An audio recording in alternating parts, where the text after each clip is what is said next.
Hai, hari ni saya nak sharing sikit emas dan wang kertas siapa lebih bernilai. Tonton video ni sampai habis dan boleh save untuk rujukan akan datang.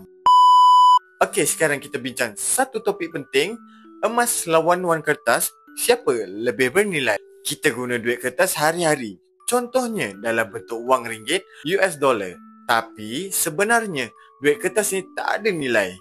Ia cuma sekeping kertas yang kita percaya ada nilai. Contoh, masa krisis, banyak negara cetak duit untuk selamatkan ekonomi. Bila duit terlalu banyak, nilai duit pun jatuh. Inilah yang kita panggil inflasi. Tapi kalau anda simpan 10 gram emas sejak tahun 2000, nilainya bukan kekal, malah berganda. Itu beza emas. Ia tak boleh dicipta, tak boleh dicetak, jumlahnya sangat terhad. Lagi lama anda simpan emas, lagi tinggi potensi nilai. Tambah lagi, emas diiktiraf di seluruh dunia. Kalau bawa emas ke mana-mana negara pun tetap ada orang nak beli. Tapi kalau duit ringgit, cuba bawa ke luar negara, kadang nak tukar pun susah.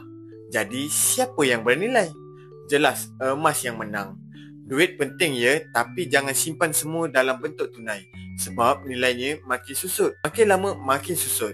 Sebahagian simpanan kita patut tukarkan pada emas untuk jaga nilai, untuk jangka masa yang panjang. Jangan tunggu kaya baru beli emas. Beli emas dulu, insya-Allah boleh jadi kaya. Kalau korang suka sharing tentang ilmu dan kewangan, jemput follow saya untuk video-video akan datang. Ingat, simpan emas, lindung masa depan.